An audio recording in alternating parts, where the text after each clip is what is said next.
You're listening to Ricky Gervais with me, Stephen Merchant, and Carl Pilkington.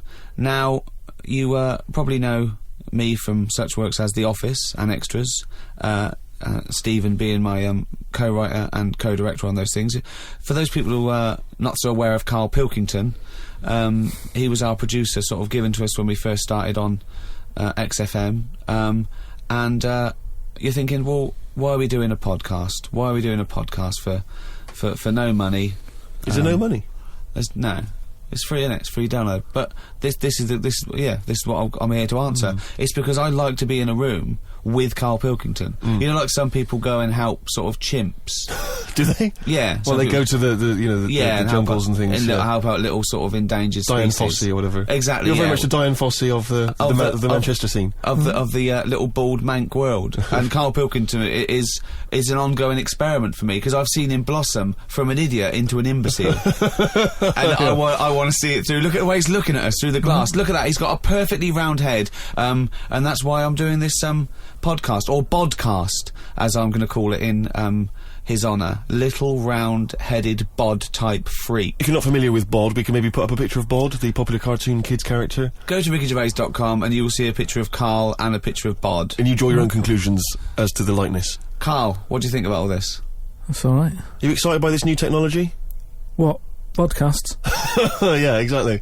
It's just, I mean, we are living in that sort of era now, aren't we? Like, you need to be able to listen to stuff on demand when you want it and stuff. I know you're not a fan of the iPod in general, are you? Or any of the MP3 things? You're concerned? I'm warming to it, but... This is what's amazing about Carl. Even though he's talking about things like MP3 players, computers, iPods, he sounds like he was found in a glacier and thawed out. Do you know what I mean? Yeah. And sort of taught to speak. We're a couple of high school guys who found him, and we're trying to ingratiate him in the gang, trying to pass him off as someone from the modern day. No, but my thing with iPods is, now, do we need them? Do you know what I mean? We're living in that era now where we have invented most of the stuff that we need, and now we're just messing about. They said that in 1900. Someone actually said everything that's to be invented has already been invented. They said that in 1900, and how wrong were they? No, but what came out? At what point? What was invented in that year where they went, right, that's it now? What did they invent in 1900 that made them go, we've done it all now? Well, just think a little bit, right? The 20th century. Think what happened in the 20th century. Go on. Well, cars, planes.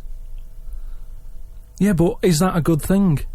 Planes and that. Do you need a plane, really? Wouldn't it have been better if we all stuck where we should be instead of travelling about?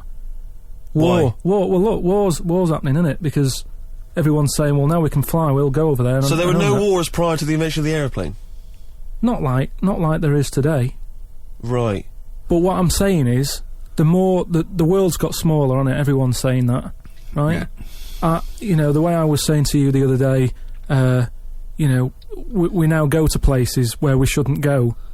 People go on holiday to places where you've got to have an injection before you go there. Yeah. Forget it then. That's a warning. Don't go there. I'm with you on that. I don't want to enter a country where I have to have an injection to stop me from dying while I'm in that country. Right, I totally agree with you on that. So what happened is, they invented the plane, and it's like, oh, let's go on holiday, and then they go, oh, die now. Oh, well, you've got to invent something. Let's invent an injection. And then it's like, right, well, what else do we need to go to that place? There's a lot of faffing.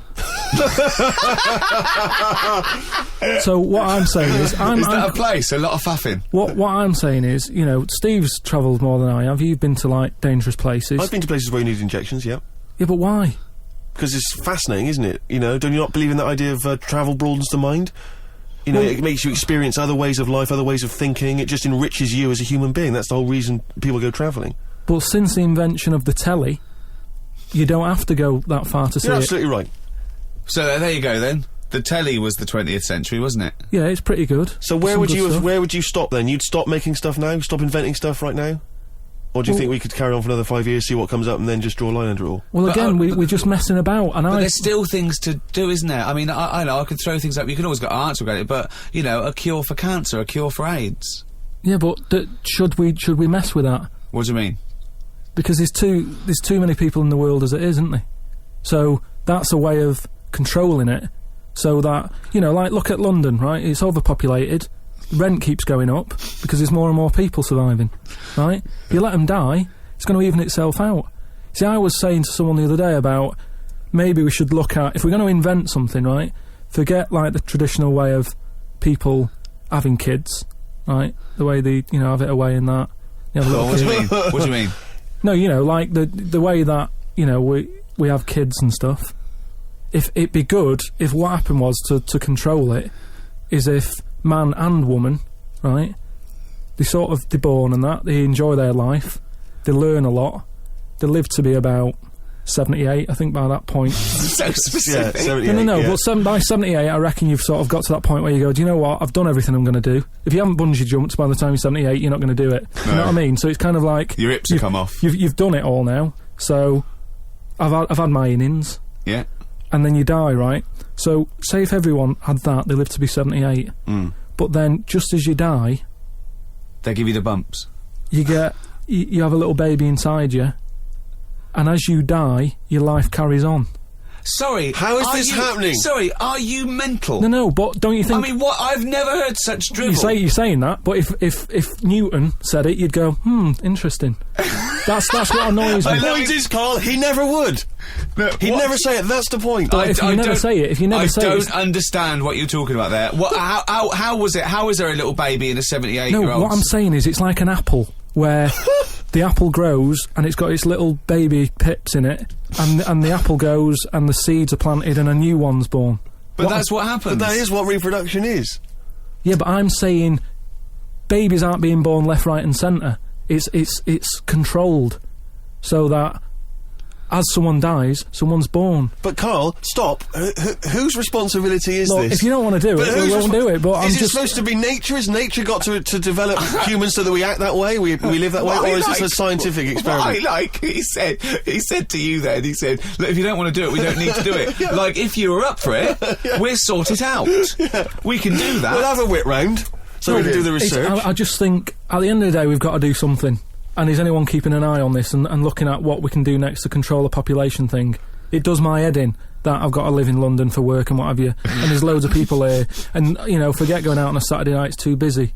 And you can't move, and they keep... I mean, what annoys me about London So is... your solution is that 78-year-old women have little babies inside them, and as they slip away into death, the little babies... And how is that baby then raised? Who looks after the baby? Because it's a pretty good system, having a baby while you're young enough to look after that baby and make sure it lives to, you know, reproductive age itself. I mean, that system's been working for years. Nature's sort of sorted it out. Natural selection and evolution sort of makes that a good model. But wait a minute, nature. Pop that on hold, because Carl Pilkington's got an idea. Yeah. That's what it was, just an idea. Yeah, well, it was nonsense. But thank you for it. The worst. Yeah. I mean, it was the ramblings of someone you'd find by themselves in a hospital eating flies. Yeah. This is the sort of thing you find when, if they find maybe a pamphlet or a booklet written by a psychopath. You know, someone, just before they went on a rampage and then turned the gun on themselves, they go through their possessions and they find a book and it's got weird drawings, women with knives in their face, and this kind of garbage. In fact, I saw a similar sort of theory written out on a wall, but it was written in shit. Exactly. Yeah. No, all I'm saying is, I think it's, you know, when people die normally, everyone's fed up about it, aren't they, and a bit down. But if when you pass away, you go, oh, we're going to miss Gladys or whatever, but then there's this new life brought in, it's almost like a bad news, good but news. you're talking about it like someone could pick this idea up and run with it. Like you've given them enough information to do it. How is this possible? Where does she get the baby from? Why does it grow? Why grow it in Gladys's belly? Why not have it in a drawer? But what I'm saying is, ready to go, just add water. I mean... Who looks after son of Gladys? There is no theory here. There's no... it's the ramblings of a madman. What I'm saying is, though, the body's always changing, innit? From caveman to now, or whatever. In some cases. And they're always finding out more and more. Like I read the other day about how they're saying, do you know, like they say people have 6 senses? Yeah. There's loads more than that. Right, and there's this one... I say, show me that you've got one. No, right, and there's this one that's knocking about. Go on. That, what it is, say if I'm in a pub, right, and I'm just doing a crossword or whatever. Unlikely, but go on. And there's some woman who's walked in, right, and she's staring at me. Yeah. I know she's looking at me, and I look up and I look round, she's looking at me. Right. And they're saying that's a new sense that they found out from, like, you know, doing tests and what have you. Yeah, it's rubbish. And they're saying okay. that's been around since like man and dinosaur was knocking about. But it could be, you know, peripheral vision. It could be a footstep stopped, and usually when someone's footsteps stop, they've stopped. No, they've because explained I it. think it's safe to assume that, you know, that with your perfectly round head, people are always stopping and looking. No, but they explained I mean, it. you just know that there's probably going to be someone there if you look right. They said it's from the time when, like, caveman was, like, wandering about, and he'd go, hang on a minute. And he'd look round, there's a dinosaur there, or whatever, and he'd leg it. This is nonsense. I hate when people use the term when caveman was wandering round. Caveman and dinosaurs, they used to live together, yeah. Oh, that's the same era. Yeah. What have you been watching? Raquel Welch? What do you mean? Well, what do you mean caveman wandering, knocking around with a dinosaur? You know the Flintstones is only partly based on fact. Dinosaurs and man did not coexist. The dinosaurs had long gone before man arrived. Extinct. Kaput. You don't believe us? What, you don't believe because you've seen... Because you saw that film where they took pictures of lizards and magnified them and put them next to men in films so they looked like they were fighting. Yeah. No, but why couldn't that have happened? What is the film with Raquel Welch? A Million Years BC. A Million Years BC or something. A Million Years BC. Brilliant. Yeah. Yeah. No, but... She had a sort of woolly mammoth bikini. Fact. But why wasn't the dinosaurs back then just like how we have dogs now, in a way? He's watching the Flintstones. He's watching the Flintstones. He's thinking of the Flintstones. Yeah. That's what he's when thinking. When he puts out the saber-toothed tiger, and then Dido and he mixes his concrete in a pelican. Yeah. Yeah. I just think that there must have been a crossover point.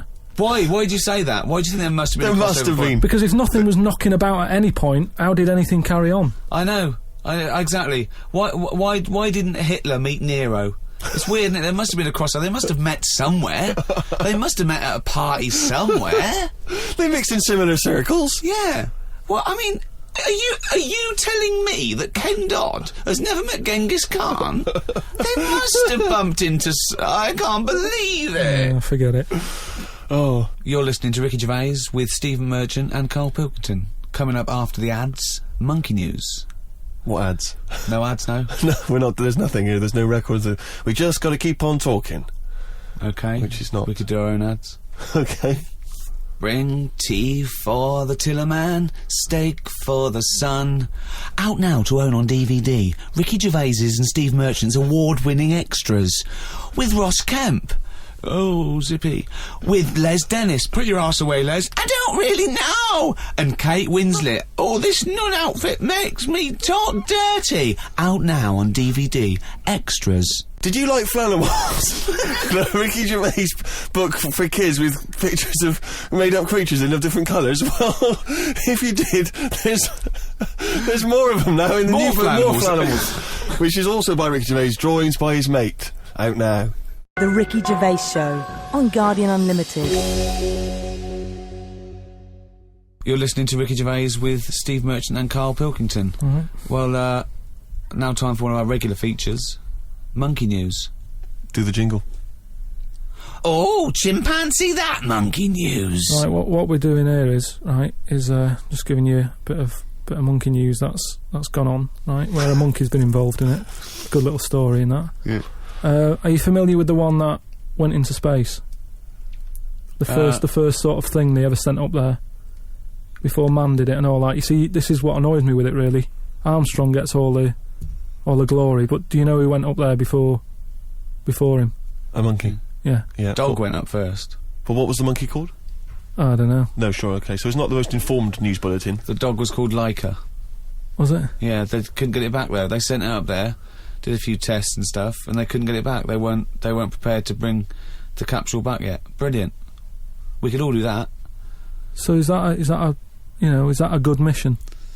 Well, I just think it was seeing what if the mission itself killed it, but they didn't have the technology, because of course it couldn't fly the capsule back, which it has to be manned to bring right, it. Well, this was the next one up then, right? So the dog must have gone first, and then they went, right, we made an error there, right? Get the monkey in, and what happened is they taught it what buttons to hit at the time that it needed to hit them, And the way they did this was like give it bananas. It was like hit the red button, and it hit the red button. They'd give it a banana, Right. and they go right. Reverse is the green one. Hit the green one, and then they do that and go there's a banana, and then they go right. Hit reverse, and it go and get a banana. Hit the red. So it was taking commands on like headphones. Right, but how were they Is giving it that the how you banana? learn to do radio? How were they giving it the banana? What do you mean? No, Well- this is before it went. You wouldn't just go and put a monkey in it and go, there you go, get on with it. They'd sort of put him in one of them capsules that you get, Yeah. and they were on headphones. I don't believe this happened. Well, I'm telling you the story now. So the monkey I don't sat... think they trained it to do anything. I think they sent it up there and he put electrodes coming out of it to No, see what It wasn't any of that. They did a thing like they do, like they can with animals. If you give something, like a treat, you can teach it how to do it. It's just like a dog, isn't it? It's called Pavlovian conditioning. However, that was to see if it would salivate or go over to a particular corner, not if it could control a spacecraft. Next one up. It's the next one up. As far as the monkey's not sat there going, oh, I'm a bit under pressure here, it's a rocket. All that's knowing is, I'm getting a banana if I hit that button. That's all the monkey's thinking about. They wouldn't put billions of whatever. space But dollars. how can they be sure that it's going to press the button at the right moment? Because it's got headphones on. They're telling it. It's not like just, you have now. it's not like willy-nilly. It's not just like pop it in there and Willy-nilly, see... who's see- that? But what's to stop it from just hitting it any old time? Because it's a monkey and it's Because not a human. Because he's trained now. But Oh, he's anyway, trained. so He's fully listen. trained, yeah, go So on. what happened is, anyway, Oh, this is absolute rubbish. they pop the monkey in there. Yeah. He's got his headphones on. They're going, right, hit the green one. And I think there's something there that a little banana comes out to keep the same... No, you're making this up. I'm not, it's the same... There's no way that they made a Right, so spacecraft they can- that had a banana dispenser. Right, There's so- no way in this world that they made a spacecraft that could go into outer space, right? So what- so manned you're- so by a you're- monkey with a banana dispenser. So you're saying that it's easy to send something up to space, but you don't believe there's a little banana machine? Right, okay, so in your world, there's a monkey and it's been conditioned and there's a So- little monkey dispenser, Banana. monkey dispenser, a Yeah, banana that dispenser, right? So it comes to the launch day, monkeys sat in there, everyone's ready, bananas are stocked up and all the rest of it. They go, right, hit the green button. Right, and the rocket goes off and what have you. No, they would not make the monkey launch the rocket. Carl, So- you are living in a cartoon world. So the rocket goes off, right? This is absolute bollocks. It's all going well. I mean, I don't know It's what you're all- going to... It's not going well. it's going There's well. no way a monkey launched It's a going- rocket. There is no way a monkey launched a rocket, So you idiot. it's all going on. So they're going, hit the left button, and it goes a The little bit left. left button! Right, Oh, so- well-known spacecraft command. This is Houston, hit the left button. Oh, brilliant. This is what happened in Apollo 13. Hit the left button. So it goes left. Yeah, it goes left. So it goes left, and it's going well. Left! It goes left! Yeah. No, the moon! So You're it going goes, right! It goes for the moon. Everything's going well. Right. They get up there. It does whatever it does. It reverse. It comes back. Right. So then You are, honestly, you are brain dead. So it's you are long- one of the most stupid people. That I would rather have the monkey drive listen. me home than you. So the thing is, so it lands back. It Yeah. does a good job and everything. It gets out. And this It's is sick of bananas. This is where it turns a bit sad, because after it done that mission, right? Because it happened and it was all safe and everything. The next one would have been to send man. Right. So the monkey enjoyed it, and it was like, well, I want to do it again, right? But they were like, So how did they know that? How did they know he wanted to... just the way it looked and what have you. It was like, Fuck off! Just the way it looked! So- you are a maniac. so the thing is though, right? So after it had done that, it was on such a high, right? Yeah. It could never get that high again. Turned to drugs. There was nothing that it could do. Went on tour, did it? It sort of ended up killing itself. Because it could never get that buzz that it got. Right, that was absolute bollocks. None of that is true, except they sent a monkey into space, and I'll check that. Absolute drivel. So in your mind, it committed suicide. It went on a crazy bender, drinking drugs and women. And like then, it does happen. You and then hear it was about found it. in you a hear about motel it. room.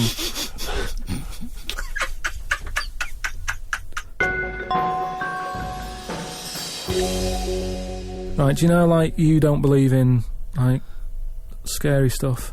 Just like, ghosts. No, I believe in scary stuff. I don't believe No, in well, things that ghosts are totally and that. logical. Yeah, ghosts. Vampires? No. Anything made up by man.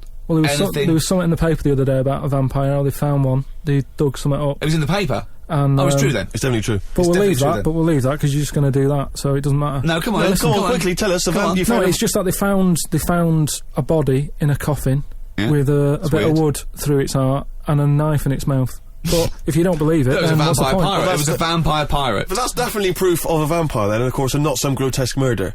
Yeah. That's definitely proof of a vampire. If it wasn't made up. Hang on a minute. Two, hang on a if minute. it was As far as I'm aware, when you put the thing through their heart, they just turn into dust. As in the and films I've also seen. all their victims get their own life back. Yeah, exactly. that's the Right, truth. and here was the second bit. Yeah. Somebody had dug it up, Yeah. got the heart, blended it, burnt it, popped it in some water, drank it, and they're in prison now. Now, if it wasn't dodgy stuff, why are they in prison? They're in prison because they're mental, because they dug up a body, liquidised its heart, burnt it and drank it. That's why they're in prison. There's your answer. Right. But anyway, that isn't what I'm talking about, right? But I met Derek Akora the other week, Oh, yeah. right? Now, And who's he? Which one's he? he's Is he a medium? He can contact the dead, is that right? he just chats to him and that, passes Sure. messages on. Nice of him. So I said, "Oh, tell us something a bit weird and that." So he said, "What do you want to know?" I said, "Just something weird." So he goes, "All right then." He said, "Here's one for you, right?" And he said, "There's this pub out in the country, and he said there's this mug. Do you know those old mugs that they have, where they used to like leave their own cup knocking Like a about, didn't they? tankard. Oh, yeah. Tankard thing. Yeah. So there was one of them mugs in there, right? And everybody Tankard. Let's use tankard if we've all right, established that's the word. tankard, yeah. Because you're the only mug in this story. Right. You Nice. believe in it all. High five. Great. So this tankard's knocking about, right? And everyone who's running the pub keeps going, "Oh, I wish they'd stop leaving this tankard about," right? And they pick it up. It must be a pain. Having a tiny, small tankard in a pub. That must be a real grind. So every they sort of picked it up and went, "We'll have to wash that," and they popped it on a different sideboard. Next thing you know, that person who's touched it died, right? Sure. So They must have been getting through bar staff. so they kept getting new staff and that. And they were like, "What's the connection here?" Right? What's the connection here? Oh, God. So anyway, so Call Australia, we've run out. they sort of someone notices and they go, "Do you know, it's a bit weird. It's that cup, right?" So they get Tankard. They get, so it's that tankard and that. So they get a vicar in. Of course they do. And they go, "Look, there's a lot of weird stuff going on here. This tankard, every time someone touches it, they die." So he said, "Leave it with me." He gets his special water out and what have you. He comes round, does a little prayer, sprinkles it. He goes, "Right, not a problem, don't worry about it." He picks it up, chucks it in the bin. Guess what? What? Dies in a crash on the way home. Because he'd picked it up. Well, but Carl, you're telling me this like it's fact, and I'm meant to go, "That's amazing." Derek Akora, he told me. Carl, I have no opinion of that story other than I'm pretty sure there was absolutely no connection between touching the tankard and him dying. That's all I'm sure It's of. not just him though, is it? I'm not going to even contest the chain of events. All I'm saying is there is no connection. There is no connection possible because I believe in logic and the laws of the universe. So when you're telling me miracles and strange things outside coincidence, you may as well be telling me about the Tooth Fairy and the Easter Bunny because they're equal to me. That it's ludicrous. It's absolutely ludicrous. So what would it take though for you to go, "Oh, I'm actually a believer now"? But what you're saying is I can't answer that question because I'd have to base my beliefs on some of your premises, which I can't do. It's like you saying, "But what if you found out that 2 and 2 equaled 5?" I can't. It's a necessary truth that it doesn't. I'd have to go back and fundamentally disagree with what I think twoism is, two-ness and fiveness. And you've never been in a situation though where you've gone, "This room feels a bit weird." Could be something, do you know what I mean? Could be something knocking about, or. But that's a different question. I could go into a really rough-looking pub and think this isn't good because it's No, based like on induction. Then because I mean, like, you know, if you've been to Cornwall on holiday and stayed somewhere and you've gone, "Do you know what? Sure, so much died in here." I'm sure so much died everywhere. Yeah, but what I mean, you never pick up a vibe of like I've got a mate, right, who is living in this big stately home, right, and what it Why is is he living there? he's paying £100 a month, right, and it's almost like he's being a security man. All right. But he's not. He doesn't sit at the door with that on and everything. He just goes about his life, but he bases most of his work in this stately home. So what is it, like a housekeeper, like he's sort of house sitting? A little bit, yeah. I mean, it's massive. It's bigger than Buckingham Palace, this place, right? So what is it, a billionaire that's gone away or something?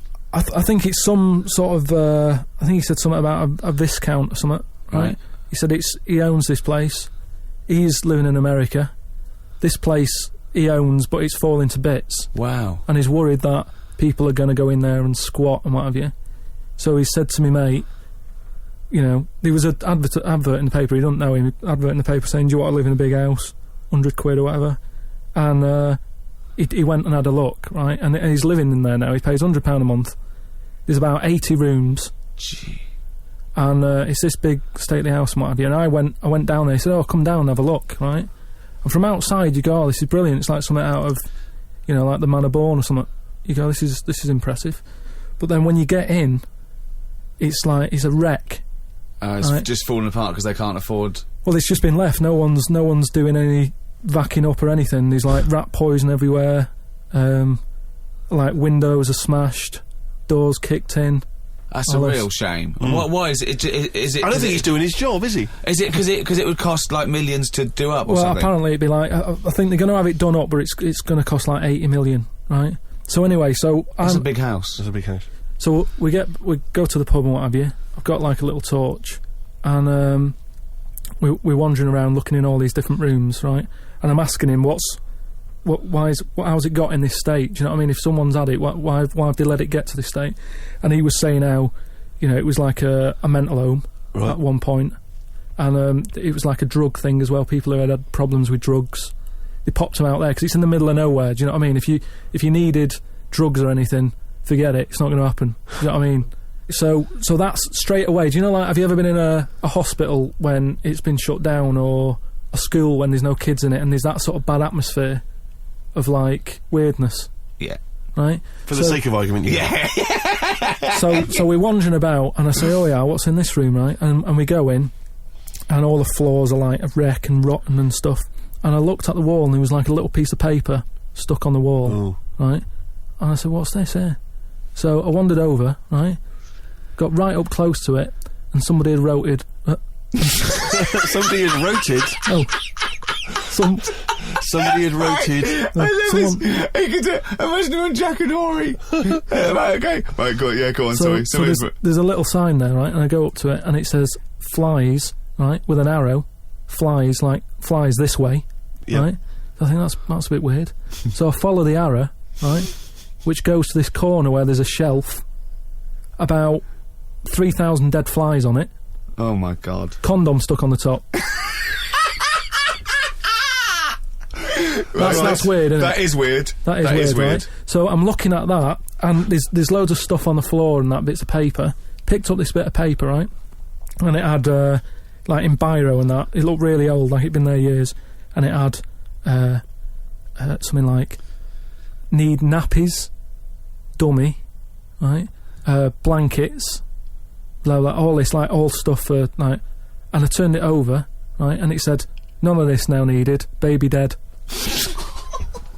Right. Now that's weird, isn't it? Now that's what I'm talking about when you get a bad vibe. You go, that's who's been in here. So I don't actually understand what point you're trying to make, Carl. Just because who's written that? Who's been in that room? Who's been in that state? And then straight away your mind starts going, oh, I'm getting bad vibes in here. But Carl, didn't you just tell us that it was once occupied by drug addicts and mentals, to use your word? Yeah. So haven't you put two and two together and thought that was probably who wrote it? That doesn't mean it's paranormal or ghostly. You walk into a building, it's a big, terrifying, empty house. It's terrifying in as much as it's cold and dark and drafty and a little bit spooky in this sort of illustrative sense. And insecure. Yeah, you're a bit nervous because it's got this sort of, its bad vibe. It's just based on the fact that... Your mate's in charge. Yeah, that's terrifying.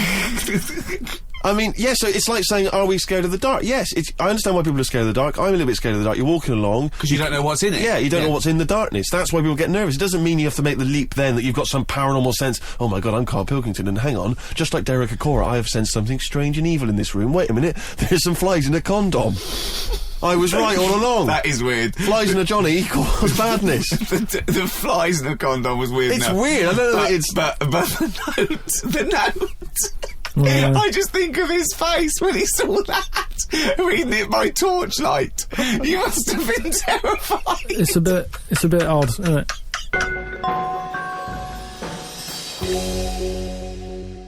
Thank you very much indeed for listening. If you'd like to get in touch with us, either myself or Ricky, or you've got something to send to Carl, then you can email us at podcast@rickygervais.com.